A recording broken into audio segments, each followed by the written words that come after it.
Hello, everybody. My name is Eric D. Johnson, also known as BrightShine, right here in the city of Memphis in the county of state, Tennessee. Today date is Sunday afternoon, June the 30th, 2024. The time 1:32 p.m. First, I thank all my family, my support for continuing encourage support, continue keep myself employed in Memphis, tri-state area, continue to further my education, moral cause online, continue to pursue my social media, study being administrative contract at Mark present time. I took a break from going to school. In the very near future, I'm going to go back to my work out online. Continue to pursue my social media and be administrative contract marketing. Now, what I'm going to do right now, I'm going to start my Facebook Live.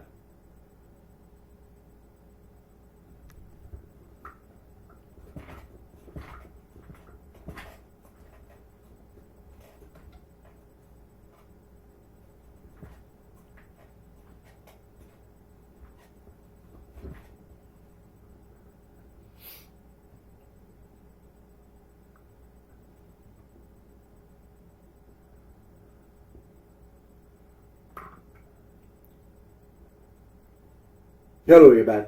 My name is Eric D. Johnson, also known as BrightShine. I live right here in the city of Memphis in the county of state, Tennessee. Today is Sunday afternoon, June the 30th, 2024. The time 1:33 p.m. First, I thank you my family, my support for you continue to encourage support, continue to keep myself employed in the tri-state area, continue to further my education, moral cause online, continue to pursue my social media and be administrative contract in my present time. I took a break from going to school. In the very near future, I'm going to go back to moral college and I continue to pursue my social media and be in my straight contract market. Now, like I said, today is Sunday afternoon, and start my video, and I don't intend to be too late, long, whatever. But still, I want to make my video and continue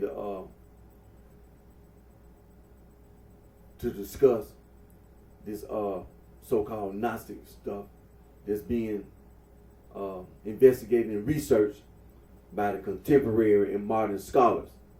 Now, when it comes to the Holy Bible, you can go to BibleStudyTools.com.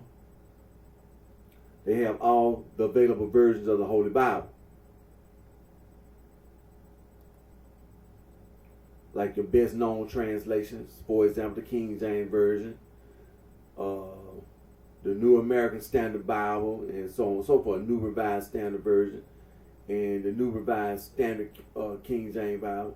Other translations like the Common English Bible, the Complete Jewish Bible, the Hebrew Names Bible, and the New International Reader's Version, Orthodox Jewish Bible, and so on and so forth. Then you have older translations like the American Standard Version, the Darby translation, the Douay-Rheims Catholic Bible, and the Revised Standard Version, the Latin Vulgate, Tyndale, the Webster Bible, and the Wycliffe Bible, and then New Testament only, then Spanish, Portuguese, French, and so on and so forth, Chinese, so forth.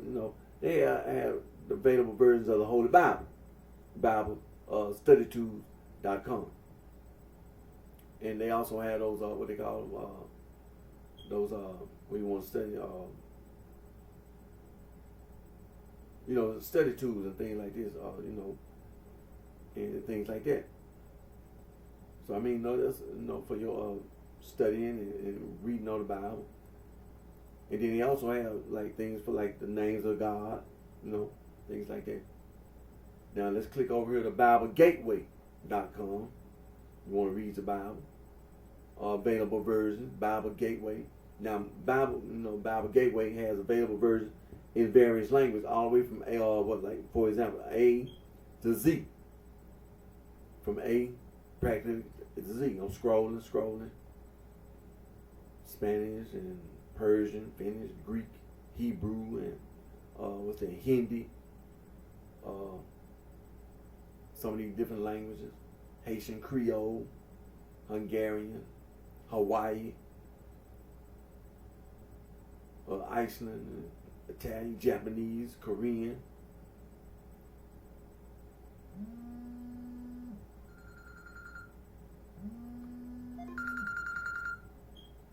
And so, they had all these available versions, And so from A to Z, Russian, Swahili, Tamil, Thai, Ukrainian, Urdu, Vietnamese, Yoruba, China, all the Chinese, they have all these versions in the Holy Bible. And so they Bible, like I said, BibleStudyTools.com and BibleGateway.com, available version of the Bible. Now, when it comes to the names of God, let me go over here to Wikipedia on this Tetragrammaton. Now, this Tetragrammaton from ancient Greek, or the tetragram, is the four-letter Hebrew theonym, transliterated as capital YH, WH, or YHVH, the name of God in the Hebrew Bible. The four letters written and read from right to left in Hebrew are YODH, HE, WAW, and HE. The name may be derived from a verb that means to be, to exist, to cause, to become, or to come to pass. While there's no consensus about the structure and etymology of the name, the form Yahweh is now accepted almost universally, though the vocalization Jehovah continues to have wide use. Now, the books of the Torah and the rest of the Hebrew Bible, except Esther, Ecclesiastes, and with a possible instance of the short form in verse 8:6, the Song of Songs, contain this Hebrew name. Observant Jews and those who follow Talmudic Jewish tradition do not pronounce, nor do they read aloud proposed transcription forms such as Yahweh or Jehovah. Instead, they replace it with a different term, whether in addressing or referring to the God of Israel. Common substitutes in Hebrew are Adonai, my lords, plurals, majestatis, taken as singular, or Elohim, literally gods, but treated as singular when meaning God in prayer, or Hashem, the name in everyday speech. Now, four letters, then etymology, vocalization, and so on and so forth. Now, like I said, we're on Wikipedia, so let me scroll down. References.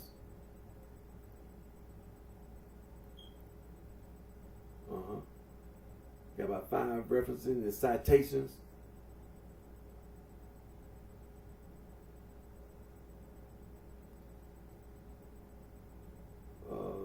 About 171 of those citations and sources, and so on and so forth. So, we take that very seriously. Now, let me say this. When it comes to the names of God in the Old Testament, of course, Elohim, Jehovah Rapha, Jehovah Jireh. Now, when we say that, Tetragrammaton, Siddiqenu, Abba, Emmanuel, King of Kings, El Shaddai. Then you had the Tetragrammaton, Nisi. Then the Tetragrammaton, El Elyon, El Roy, Jehovah, Living God, the Tetragrammaton, Shalom, Tetragrammaton, Shammai, El Alam, and Alpha and Omega, El Elyon, Lord and Master, so on and so forth. Now, these are names of God in the Old Testament. Now, let's go over here to the New Testament. Now, I'm referring to Christianity.com, names of God in the Bible.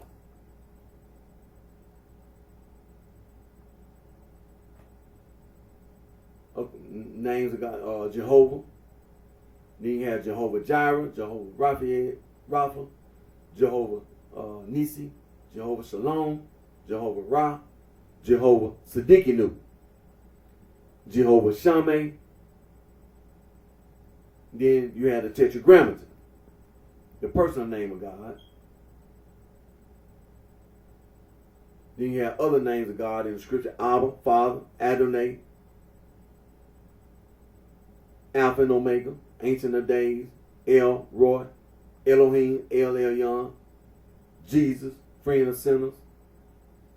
Then you have names of God in prophecy like Wonderful, Counselor, Mighty God, Everlasting Father, Prince of Peace, the Ruler of Israel, Emmanuel, Branch, the Lion of Judah. Then you have names that God called himself, El Shaddai, the Good Shepherd, Physician. And so, like I said, we refer to Christianity.com. Now, let me say this about the names of God in the Holy Bible in general. Now, you know there's a lot of contemporary and modern day scholarship, and they talk about Old Testament and New Testament, and so on and so forth. And so, you have to keep that in mind, because, like if you refer to Wikipedia, for example, or Encyclopedia Britannica, or things like that, you have contemporary and modern day scholars, they just continue to investigate and research the Holy Bible. Then you got all this information that's being discovered, archaeological finds. For example, the Dead Sea Scrolls and things like this. Then you have all these Gnostic writings that have been discovered, like the Bruce Codex, the Askew Codex, the Berlin Codex, and some of these separate documents like the Jung Codex, and some of these, there's some other documents that have been, and then you have these Manichaean documents that have been discovered, as Mandaic documents that have been discovered as well. And so, like I said, contemporary and modern day scholarship is investigating, doing research on all this information that's been discovered.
Now, anti-gang, anti-Gnostic, and anti-Hazy.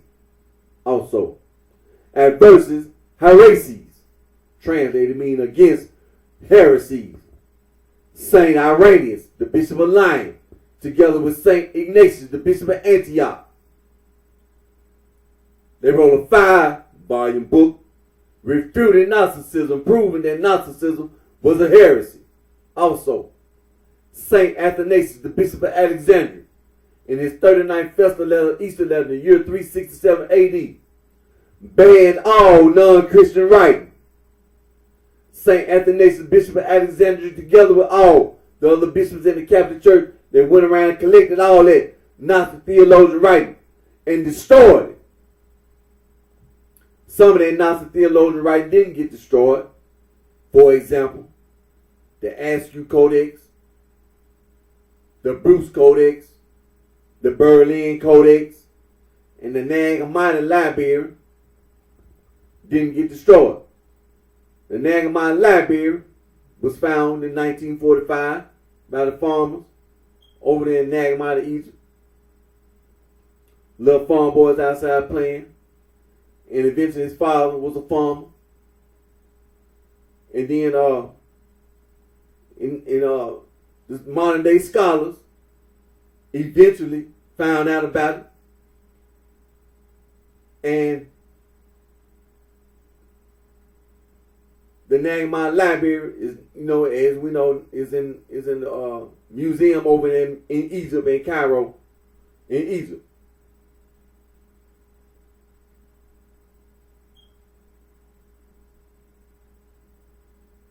And also, Saint Epiphanes of Salome, the Bishop of Cyprus, wrote a 3-volume book titled Panarian Greek, Panarian Latin, translated meaning bread basket. The scholars at the college and university all around the world said that Saint Epiphanes of Salome, Bishop of Cyprus, 3-volume book is also adversary against heresies.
The Almighty, conservative, vice lord, fourth quarter hustle.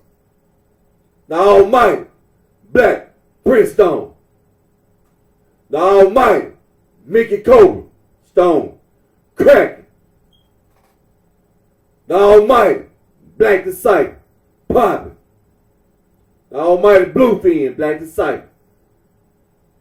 The Black Disciple, the Lord, Stone, Disciple. Gangster Disciple Killer, GDK. Glazed Donut Killer, GDK. 7-Eleven, G Killer. Goofy.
Now we, like I said, continue to talk about and have a discussion about this so-called Gnostic, and so and the scholars.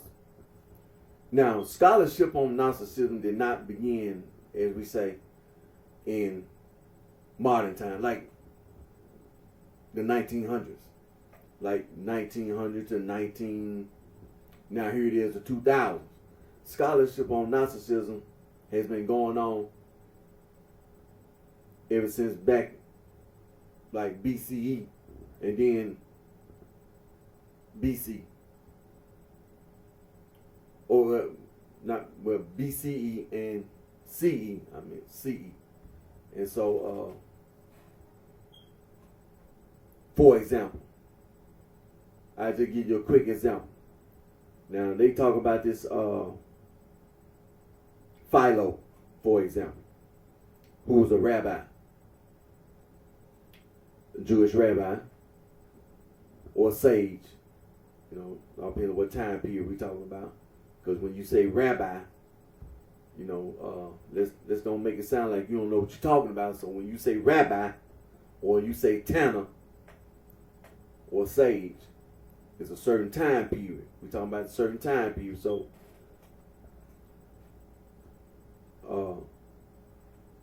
when you talk about like Philo, Philo,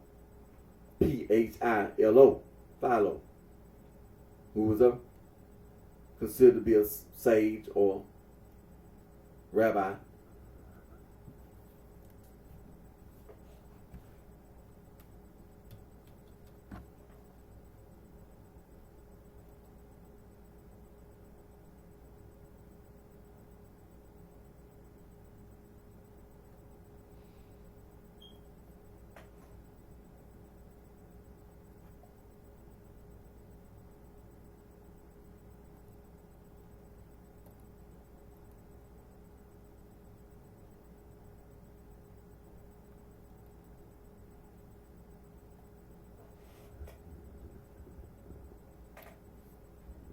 Because, you know, well, rabbi, philosopher, or whatever.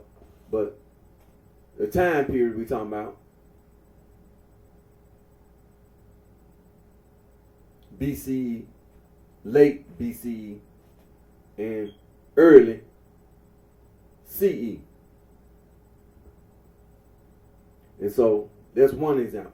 You know, people talking about Gnosticism and who, what, where, when, why. That was one of the people who, and this man was Jewish. He was a Hellenistic Jewish philosopher who lived in Alexandria in the Roman province of Egypt. So like I said, he was Jewish. Now, when you say Jewish, that's his faith, religion, and he philosophized about his faith. But he was Jewish.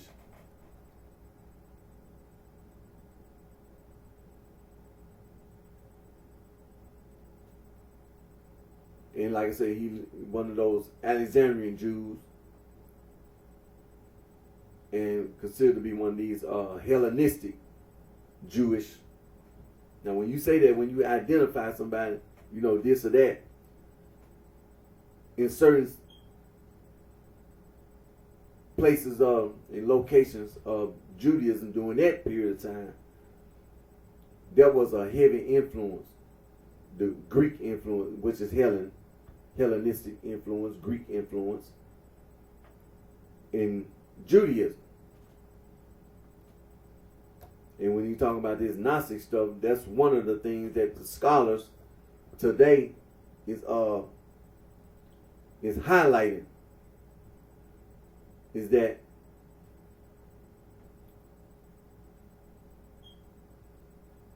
people who were talking about Gnosticism,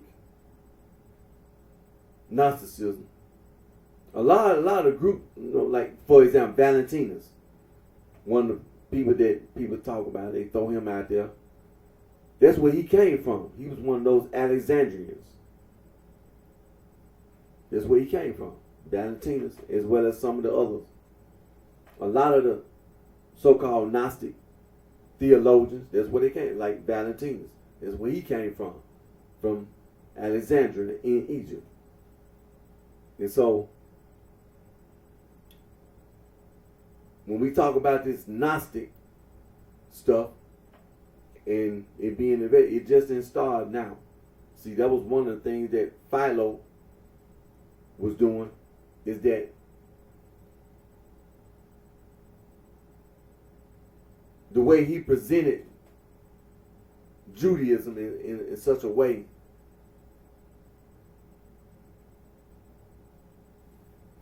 he included a lot of that Hellen stuff, Hellenistic influence, that Greek influence, in his Jewish presentation, in his Jewish, in his Jewishness.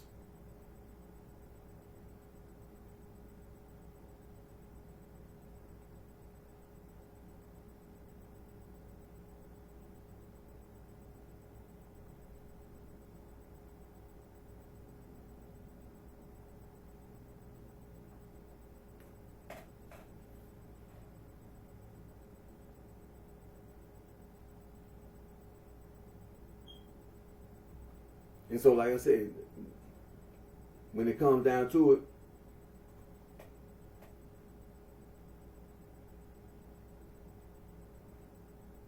that was an influence, because that was where he was from.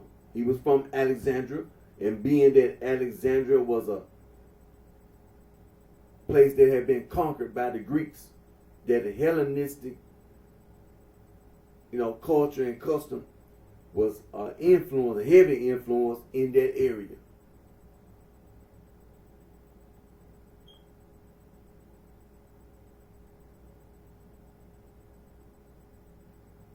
See, this man, it was so many things that was in Alexandria, like Pythagoreanism, and Stoicism.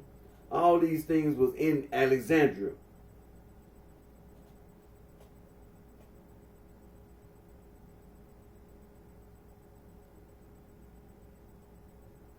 But like I said, when it comes, so that's when you talk about Gnosticism.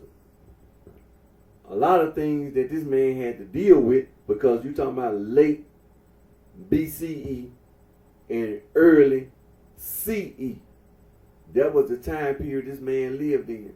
And by him being a Jewish philosopher, religious teacher and things of this nature, a lot of things that this man, he was aware of it. He was aware of it. So when he presented his opinion, his view, that's a lot of his views were based on his surroundings, his environment.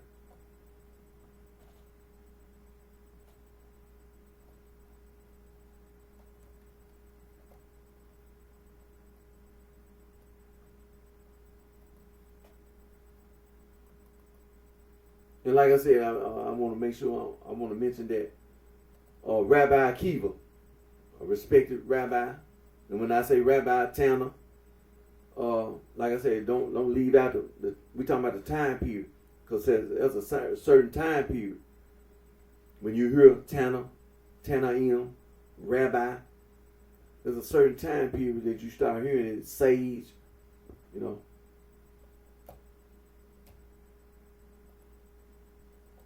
But Rabbi Akiva was a very respected teacher of Judaism, very well respected. And like Rabbi Akiva told you, he did not want Judaism to be influenced in any shape, form, or fashion by Grecian philosophy.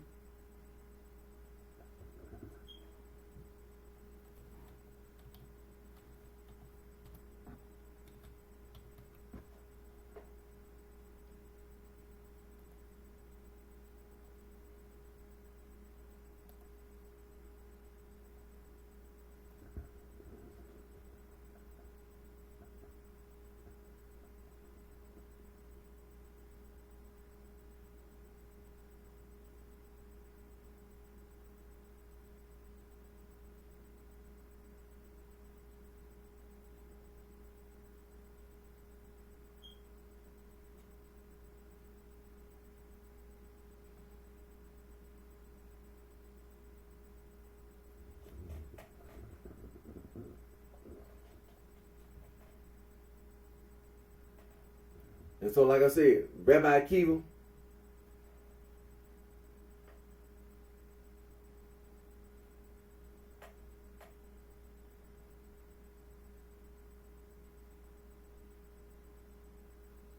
did not want Grecian philosophy and even that of Gnosticism.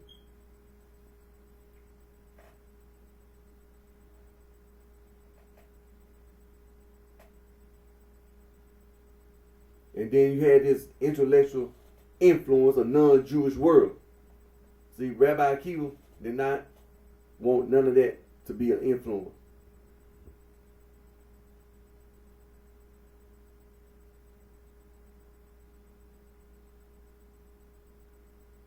And see, one of the things that Rabbi Akiva pointed out is this.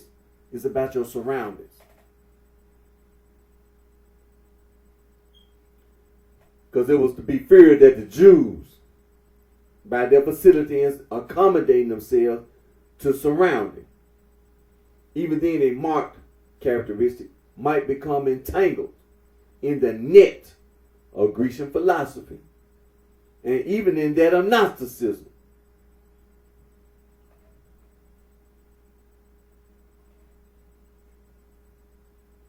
And then also in the conviction of the necessity of providing some counterpose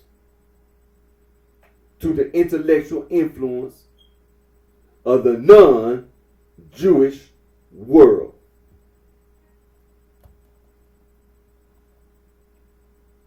So we don't negate Rabbi Akiva's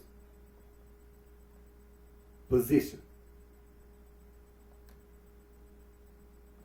when it comes to the study of Gnosticism, because he made it clear right then and there. He knew about it. And this man he studied. So he knew. And he did not want Judaism to be influenced by that Grecian philosophy. He didn't want Gnosticism to be any kind of influence on Judaism. So when it comes to scholarship on it, see, it didn't start with contemporary or modern day scholarship. Even during that period, people were knowledgeable about Gnosticism. And then I'm going to refer to my notes about scholarship.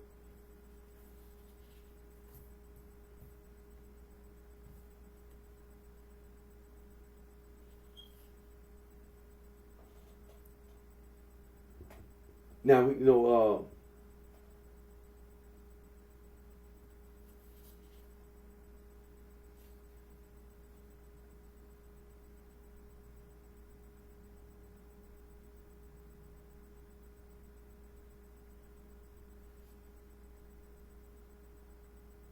like, for example, certain books that I mentioned before, and I mentioned again, a Jewish polemic against Gnosticism.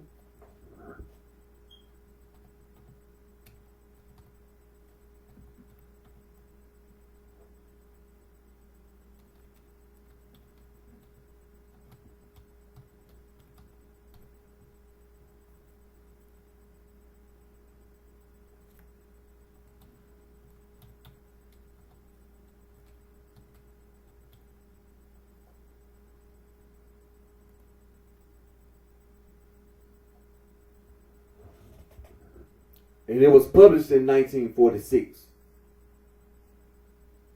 And it was written by Lupo Wallach.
Okay, like I said, loophole water.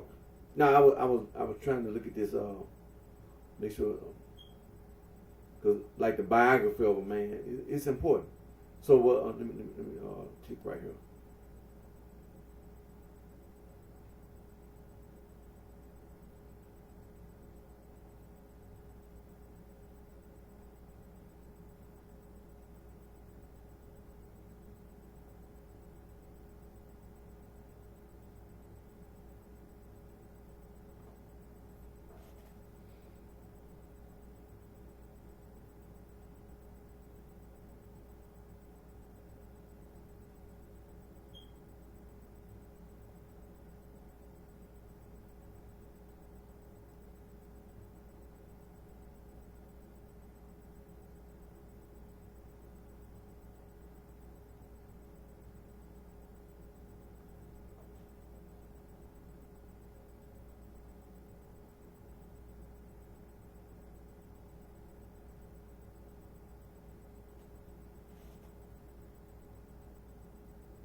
And so, like I said, that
A Jewish polemic against Gnosticism.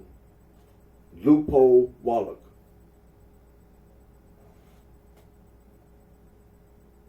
Four pages. It was published by the Society of Biblical Literature.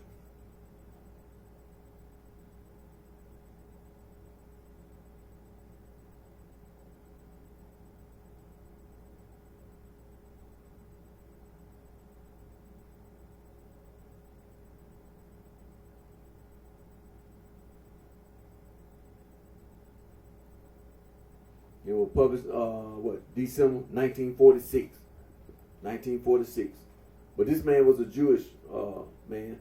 He endured a lot of discrimination and things of this nature. That's what I was trying to look at this, like this man's biography, because a lot of these things, this man, like prejudice against, like anti-Semitic.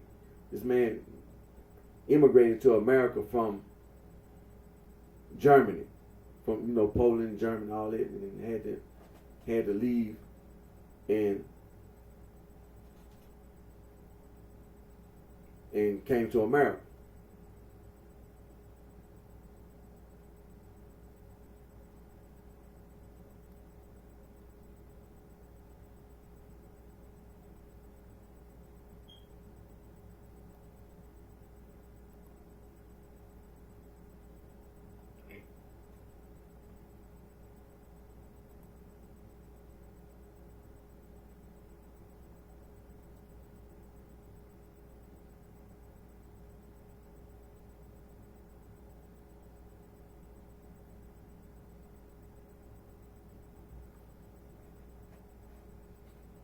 And so, like I said, that scholarship on this Nazi stuff did not start recently. This stuff been studied years ago, and all the way up to now, it's still being studied.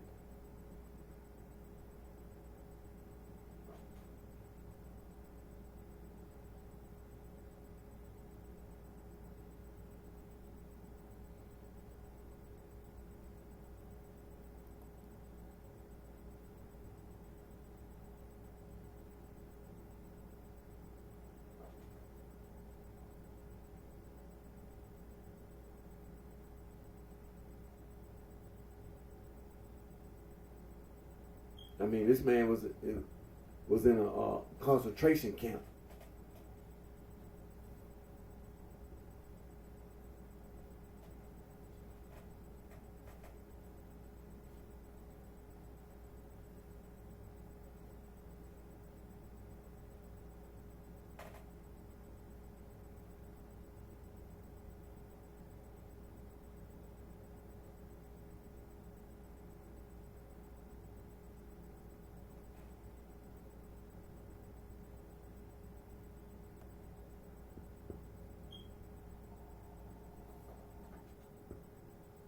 He served as a rabbi.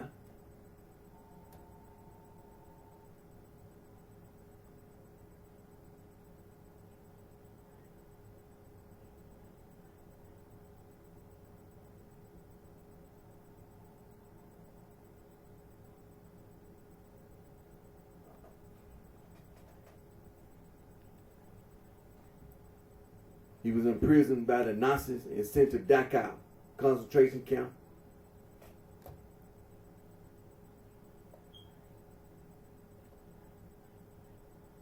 Then he left Germany because there were people trying to help get him out of that concentration camp.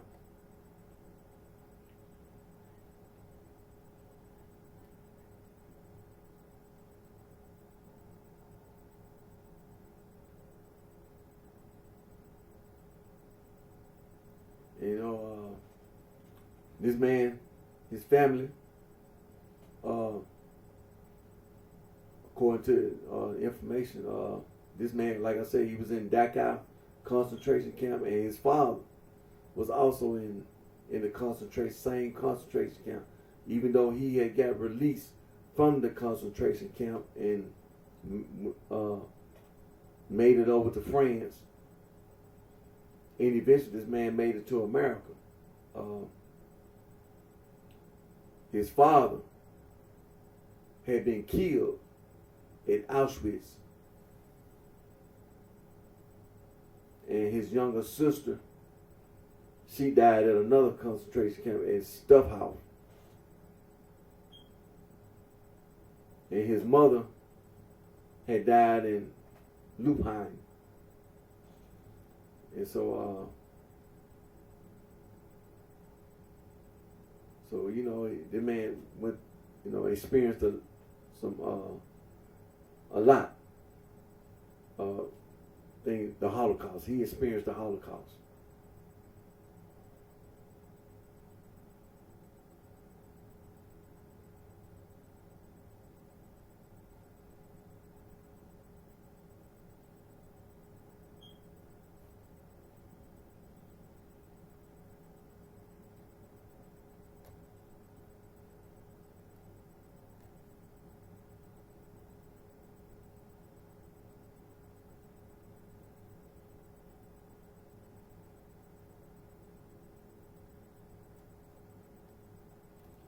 It says, according to this man made it to the United States in 1939, and he served as a rabbi first. And ironically enough, in the segregated South. First in Florence, Alabama, and then in Knoxville, Tennessee, where he became a citizen of the United States in 1947.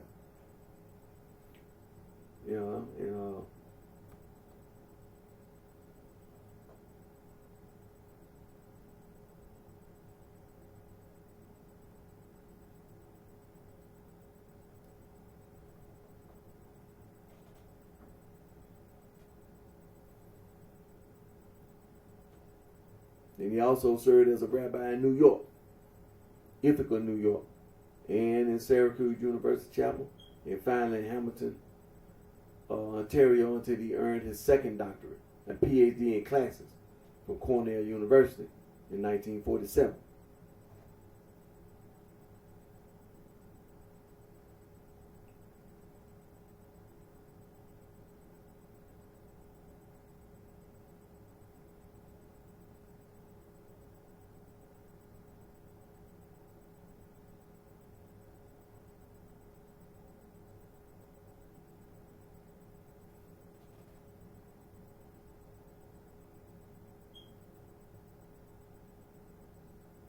So, like I said, when I mentioned this book, A Jewish Polemic Against Gnosticism. Now, you have to think about how this man has experienced all these things with this Holocaust. And, like I said, he published this, well, it's a book, article, or whatever, titled A Jewish Polemic Against Gnosticism. And it was published in 1946. So, like I said, scholarship has not just started on this Gnostic stuff. It's been going on for many years. And let me say this also about education. Here in the United States of America, we know about slavery. Black/African Americans were denied first slavery and complete slavery. Then there was a period like after slavery, because there wasn't no such thing as education, period. So during slavery time, there was no such thing. And you weren't even no citizen, you weren't even a human being, you were just a slave. And so then there was a period when, Civil War and all that, slaves came free, Juneteenth and all that. And still, when it comes to education, it was discrimination. And so it took, all the way up to the 60s and then 70s, 80s, even today, still trying to equal education, equal access, equality. And so when it comes to the Europeans, this is why Black/African American being denied education. But in Europe, and I'm not overlooking sub-Saharan Africa and colonialism. We just talking about in Europe, 1700, 1600, and common era. In the common era, education was accessible by many people. Now, when it comes to education, being what we call today public education, but education was not in the way it was for blacks ever denied. This one, in that form. Now you could say rich or poor in that way.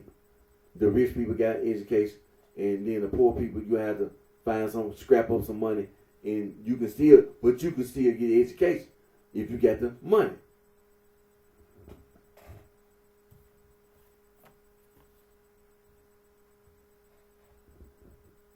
Education, just like this man, Jewish man. He was, in Europe, before all this stuff about the Nazis, we talking about 17, 16, 15, 14, 10th, 9th century, 9th century, so on and so forth. Jews were not denied, or anybody in that way, education. And so, like I said, this stuff about it now, as you can see, it wasn't no, like, they ain't know that, because Philo, for instance, and Rabbi Akiva. What you talking about, nonsense, it wasn't no, then let's talk about the church fathers. And then St. Irenaeus, the Bishop of Lyons, St. Athanasius, the Bishop of Alexandria, they had already refuted Gnosticism. See, this is scholarship telling you that Gnosticism was a heresy. See, this is not, scholarship on Gnosticism didn't start with, recent times. St. Irenaeus, the Bishop of Lyons, together with St. Ignatius, Bishop of Antioch, the Catholic Church, then and now, they've been refuting Gnosticism. Even today, they still studying, still scholarship on Gnosticism. Was Hippolytus.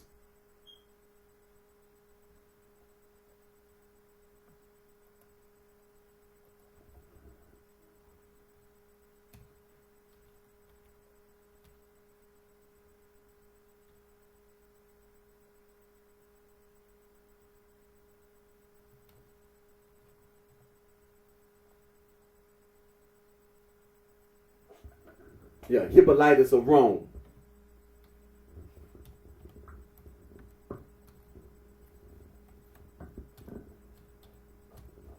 Hippolytus of Rome.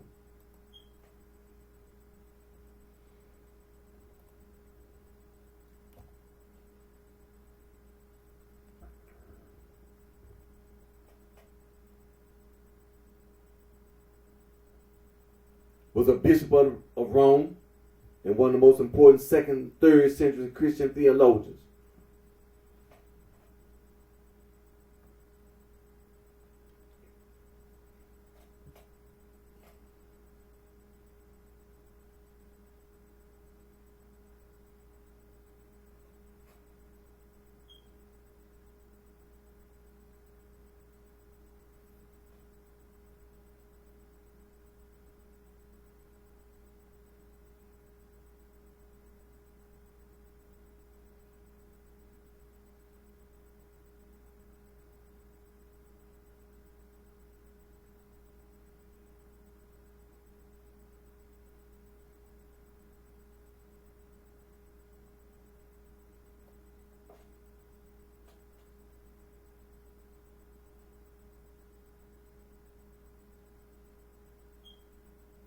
Now, this man also wrote a book, and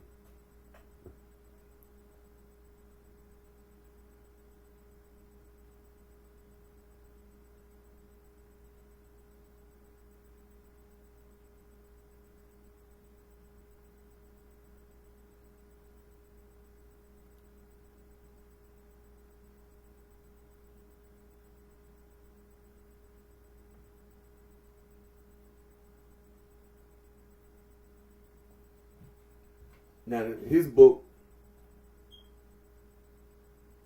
Refutation of All Heresies,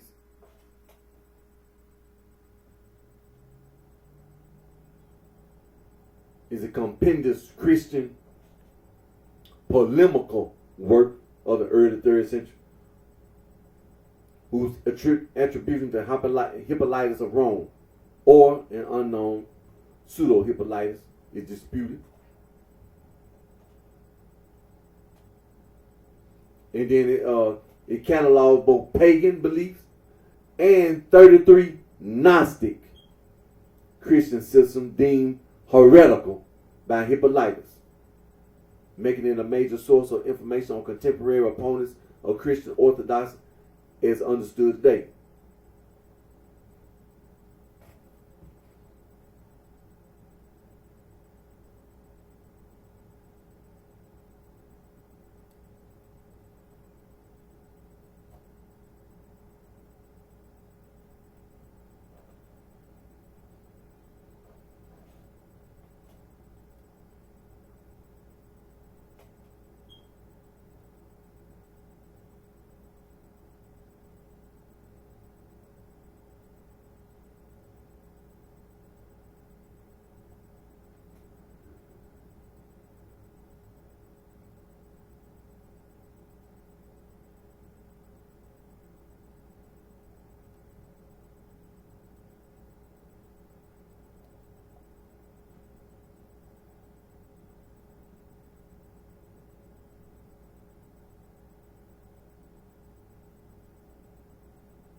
And so, like I said, scholarship on Gnosticism didn't start today. A lot of the things that the contemporary modern scholars refer to is information from that period of time. In order for them to draw their position, their view, they refer back to the past. They have to look at handwriting and all that.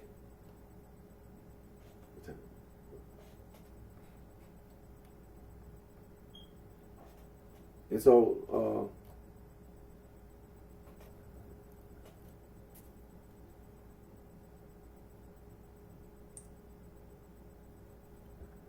but before I end today's video, because I'm not going to be long today, I kind of started a little later than what I expected, but I ain't got to be in no hurry to do anything.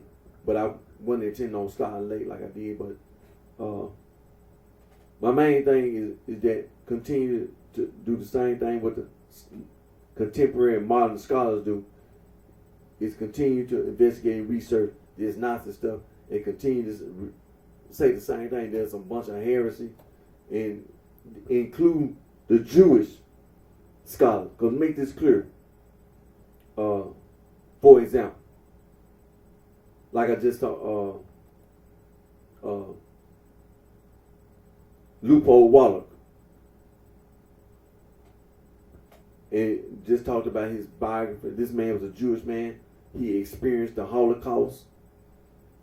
His family, this man experienced all that. He came to America. He experienced segregation, bigotry, and prejudice back because he was Jewish. Not just over there in Germany, even after being released from and experiencing the Holocaust, then come to America and then be a rabbi, couldn't even being denied, being discriminated against because he was Jewish. Couldn't even get a job. This man's an educated man. This man, before he went to the concentration, this man already had a degree. This man already had a degree in his field of study. But by the time he got his degree, and when all this stuff in World War II and all this stuff about Nazi, this man ended up in a concentration. His whole family ended up in a concentration camp. He made it out of the concentration camp. His family didn't. He experienced all that. Then it came to America and experienced prejudice, discrimination, hatred because he was Jewish. and then end up then a rabbi in Alabama during that period, doing segregation.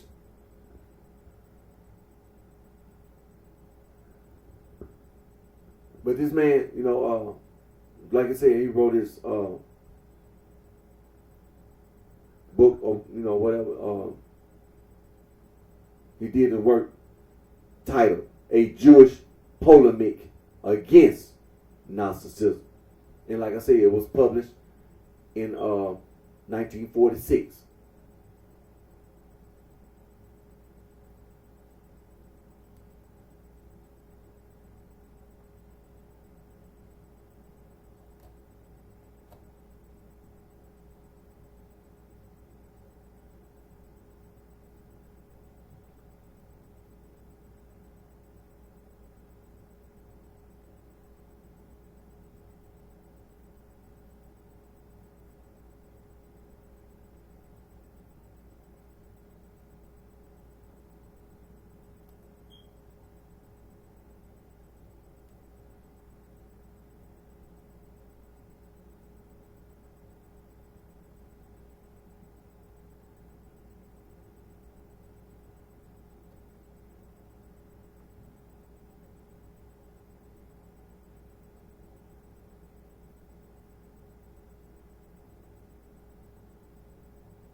And so, like I said,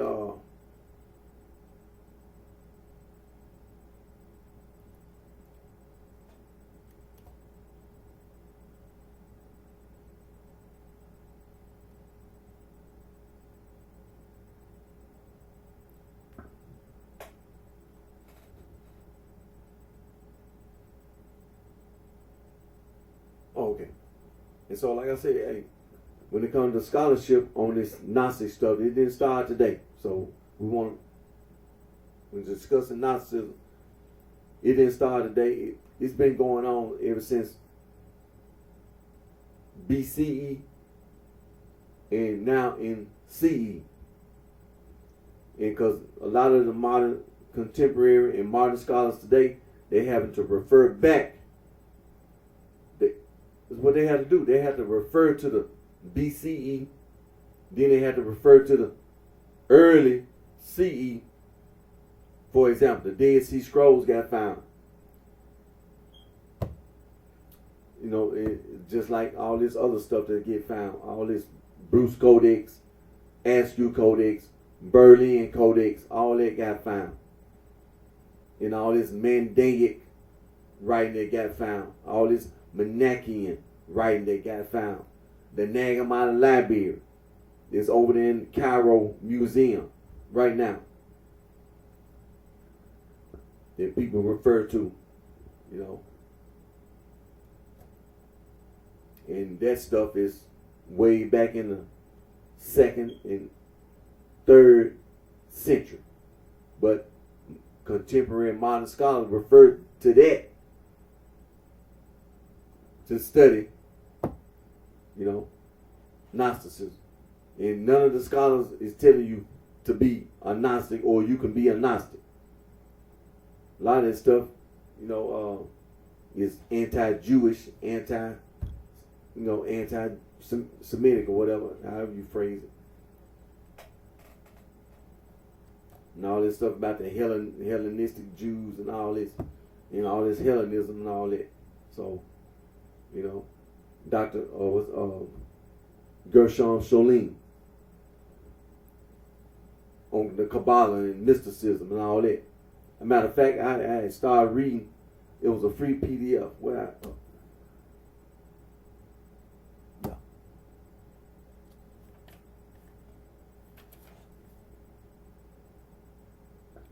And that's what it was. This week I had the opportunity, and I wrote it down because it was a free PDF.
That's what it was.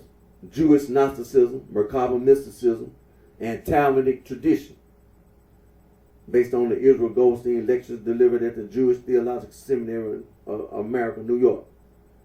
It was a PDF on academia.edu. And see, I had started reading that. And it was Dr. Gershom Scholem. And so I started reading the PDF. And I ain't finished, but I started reading it this week. And so, like I said, and there's a lot of PDFs. Free, PDFs. It's free. Like I said, you can go to academia.edu. There's a lot of PDFs. It's free. You just have to go online and have to find it. I can't tell you all the places. I can't tell you all the places, but I can just say it's online. A lot of people in academia, they'll put a PDF or they'll put some kind of information online, and it's free. It's free. Take advantage of it. See, that's the reason why I be telling you, nobody in academia is telling you to be a Gnostic, or you can be a Gnostic. A lot of them are telling you that this stuff is not reliable. And they questioning it. They skeptical. There's a lot of skepticism about this stuff. It's nothing that, especially in Jewish, because at all these colleges and universities here in the United States of America. Now, I can't talk about outside the United States of America, but I can say that here in the United States of America, the Theology and Religious Studies Department, there's a Jewish Studies Department. And so all this stuff you talk, trying to be a not, you better watch that stuff. You better watch it, because there's a Jewish Studies Department in the Theology and Religious Studies Department. And like I say, they are aware of all this. So you better make sure you better watch yourself. The Gnostic stuff out in the community. See, somebody, you think you're a gangster and all that. Sometimes people don't say nothing to you. But see, I'm trying to do something about it. I say something, I do something to you. I ain't gonna just say nothing to you, I do something to you. Because that's what I'm mad about. All this so-called gangster stuff. I'm gonna do something about it. Because you don't know what you're talking about. And the reason I can say that, because it's a free PDF on academia.edu. You don't know what you're talking about. But before I end today's video, what time is it? Yeah. Look, and just like I said, contemporary modern day scholarship, there are a lot of women. Just like over there at Harvard University, I was talking about the lady, she the first lady, to be at the head of the Theology and Religious Studies Department at Harvard University. And that's that lady's specialty. That's what she specializes in. All this Gnostic and Manichaean stuff. Then, of course, Dr. Pecos. She been a pioneer lady in theology and religious studies and on this Gnostic stuff.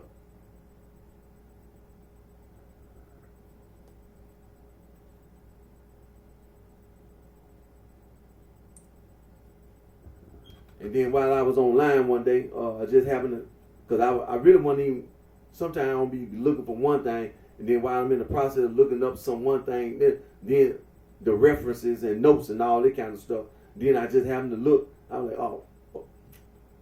So like I said before I end today's video, but just talking about this contemporary and modern day scholars and people who specialize in Gnosticism, in this Manichaean stuff. And a lot of people be Christians and Jewish, scholars. Because just like when I referred to the Gnosticism, and then they was talking about who these different scholars were, and then I looked over there, and a lot of people were Christians, and like Dr. Gershom Scholem, Jewish. Then I look up all the stuff he done worked on, and some of the people he done worked with, some of his contemporaries, some of his colleagues who was from the same, because this man was from Germany.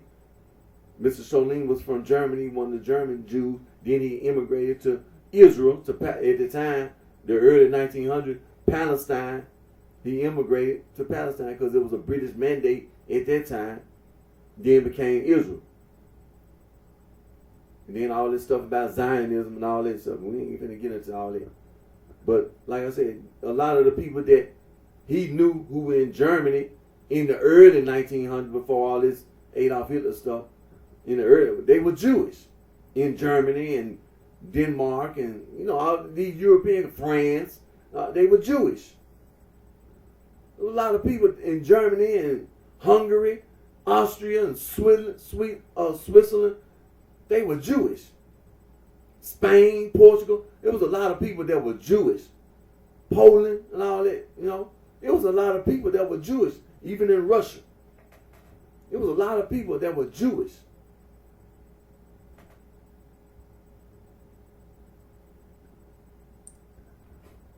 Like I said before I end today's video, but I just happened to have been online and I found this lady, but she's in Europe, France, Paris, France. But like I said, this is what this lady specializes in. I really wasn't even looking, wasn't even looking, but just what happened to the references and all that kind of stuff. And then just so happened, then I looked over there and said, oh, this is what this lady specializes in. Gnosticism. She over there in Paris, in France. Madeline Scapello.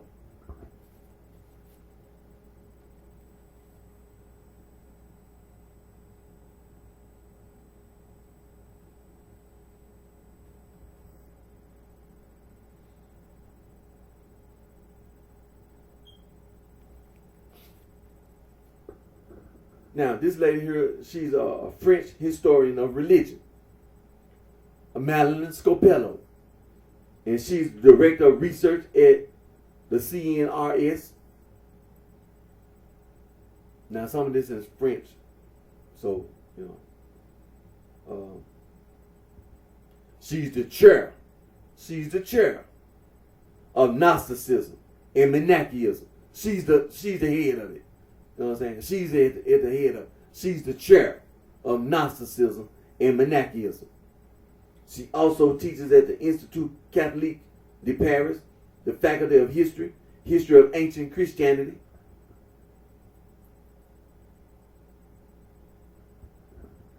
Madeline Scapello holds a doctorate in literature from the University of Turin, Faculty of Letters and Philosophy, thesis on the history of Christianity, graduated magna cum laude in 1977 and a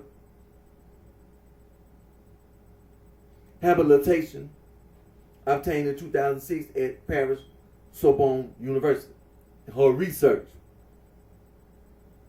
as a historian of late antique religions, Madeline Scapello is a specialist in Gnosticism and Manichaeism, working on both primary and secondary literature of Coptic, Greek, and Latin texts. She also works on religious doctrine, history and society, and studies on women. Her research also focuses on Jewish and mystical literature, patristic texts, Christian apocrypha, and religious polemic literature. In 2006, she organized the first international colloquium on the Coptic Gospel of Judas, October 27, 28, 2006. Proceedings published under her direction in 2008. She also co-organized, that's in French.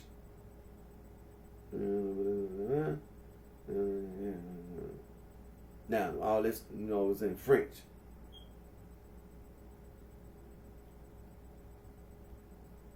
But do you see what I'm talking about?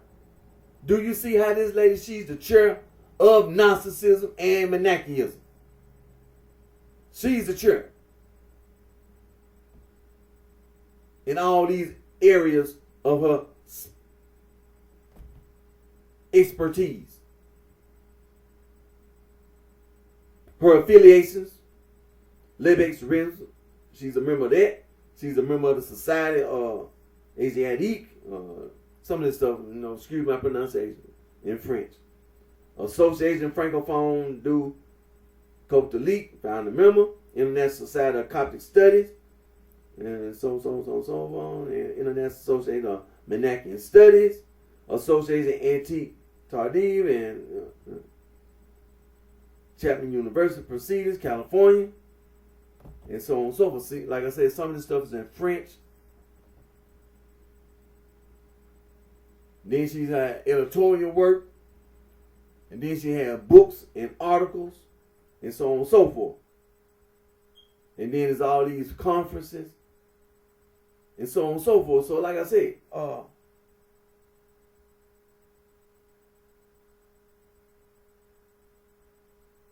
this lady, Miss Madeline Scopello, and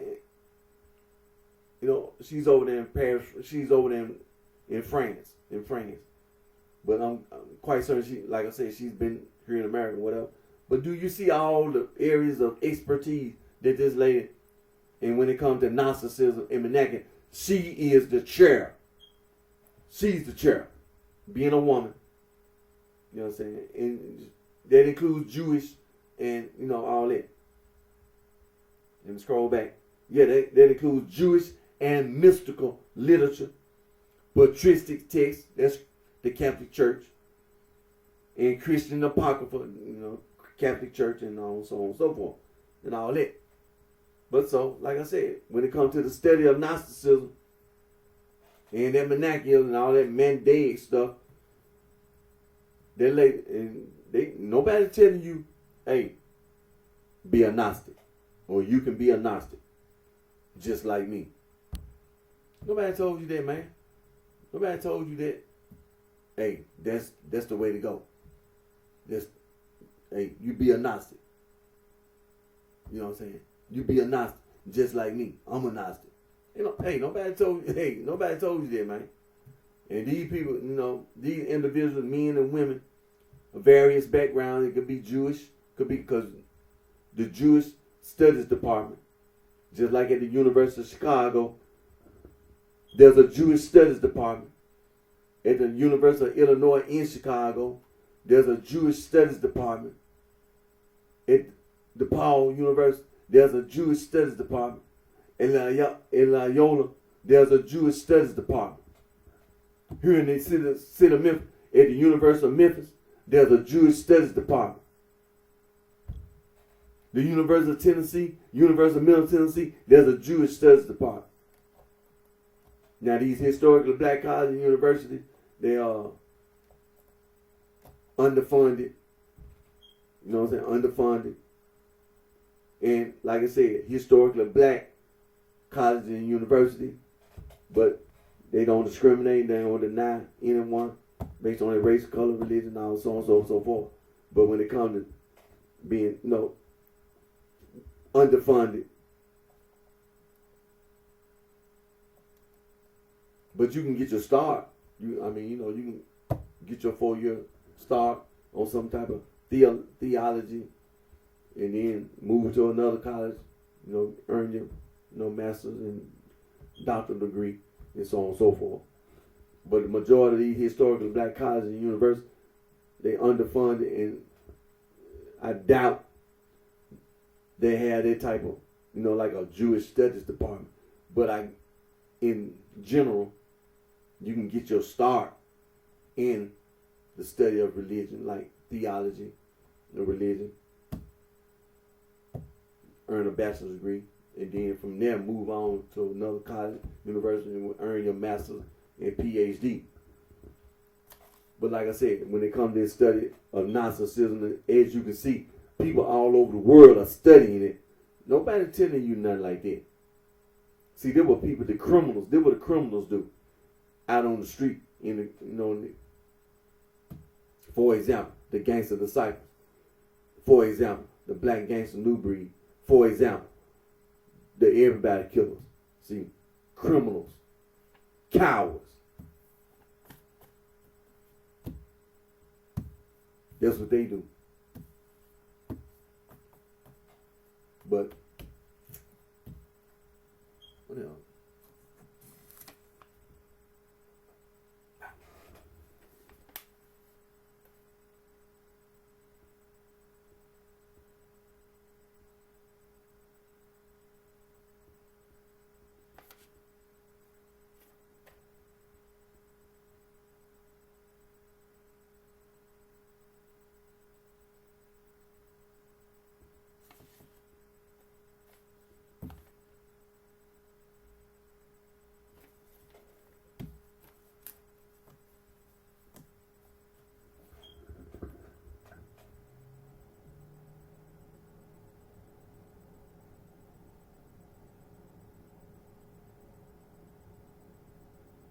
And so, like I said, I had started reading this by Dr. Gershom Scholem.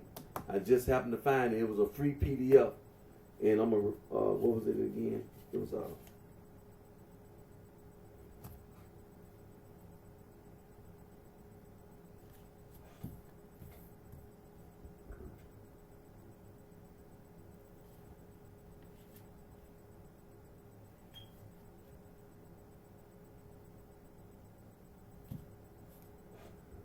yeah, it was Jewish Gnosticism, Merkaba mysticism, and Talmudic tradition based on the Israel Goldstein lectures delivered at the Jewish Theological Seminary of America in New York.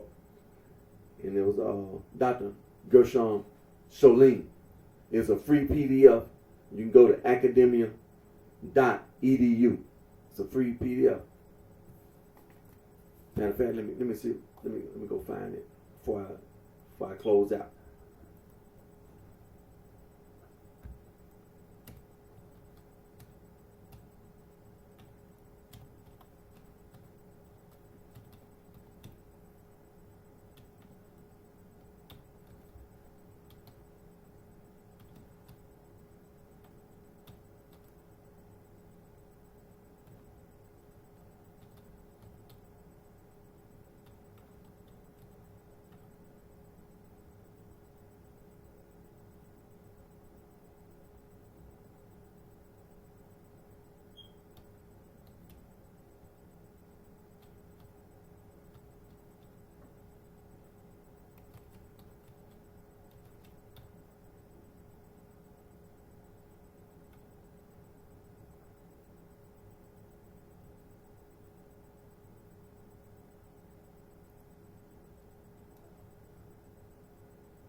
Yeah, it's still there. Yeah, it's a PDF. I started reading it.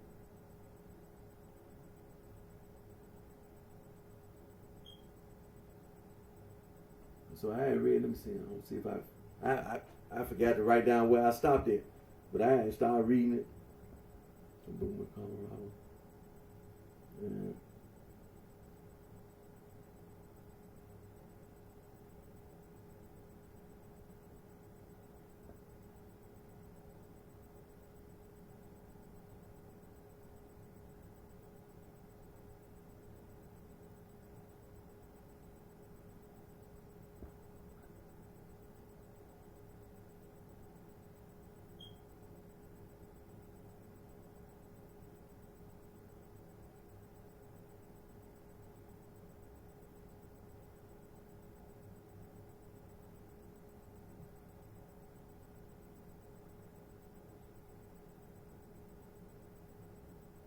I think that's where I stopped at. On part number 3, where it's talking about the 4 who enter paradise and Paul's ascension to paradise. I think that's where I stopped at. I'm gonna go back and read it though, because I'm like I said, it's on academia.com, .edu, excuse me, edu. I'm sitting here looking at it, scrolling. So okay, that's part preface to the second and revised edition. Okay, so that's part 1, general remarks.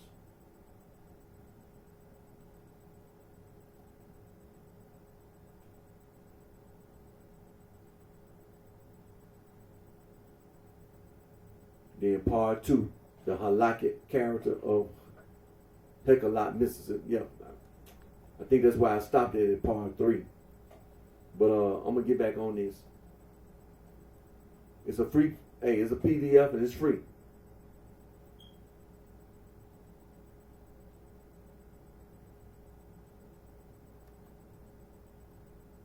By Gershom G. Scholem, professor of Jewish mysticism, the Hebrew University of Jerusalem. Yep, that's what it is. Based on the Israel Goldstein lectures delivered at the Jewish Theological Seminary of America, New York. And that was in, what, New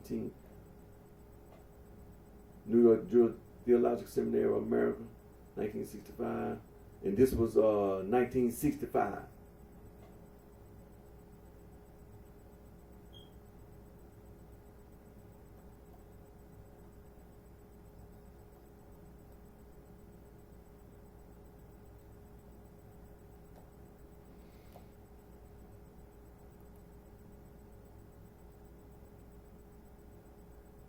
And so, like I said, that's academia.edu.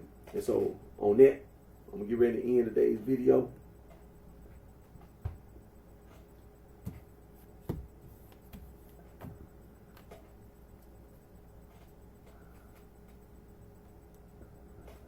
So, like I said, I'm going to get ready to end today's video. And I'm going to come back on my next video. We're going to get back on this heretic, Jewish heretic, Manim.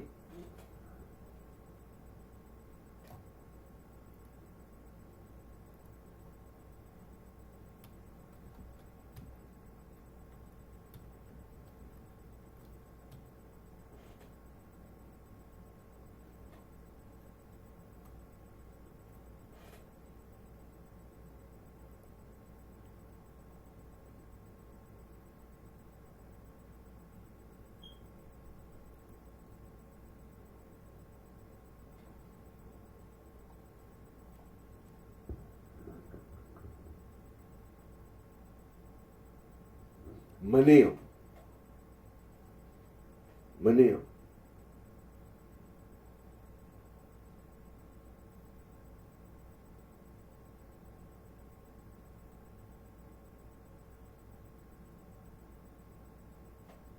And see, like I said, the specific rabbinical term for heresies or religious divisions due to an unlawful spirit is manim. Literary kinds of belief. The singular mem for heretic or Gnostic is coined idiomatically like go or and am see Gnosticism. The law, you should not cut yourselves, is interpreted by the rabbis. You should not form divisions, but shall form one bond. Besides the term men for heretic, the Talmud uses the words hizonim, outsiders, epikoros, and kofa batorah, or kofa ba'ikar, he who denies the fundamentals of faith. Also, poresh, dark, the zabur, he deviates from the customs of the community. Religious fundamentalists claim that all these groups are consigned to Jehonam for all eternity and have no possibility of a portion in the world to come. So, like I said, I'm going to come back on this heresy or heretic or Gnostic. Mem, was it Manim or men.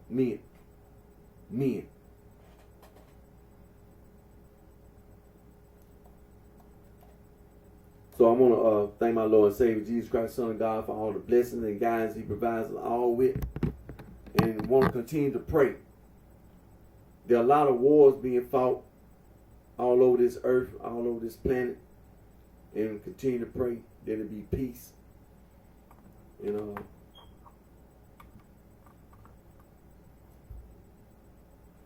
take care of yourself, and I wish each and every one of you the very best.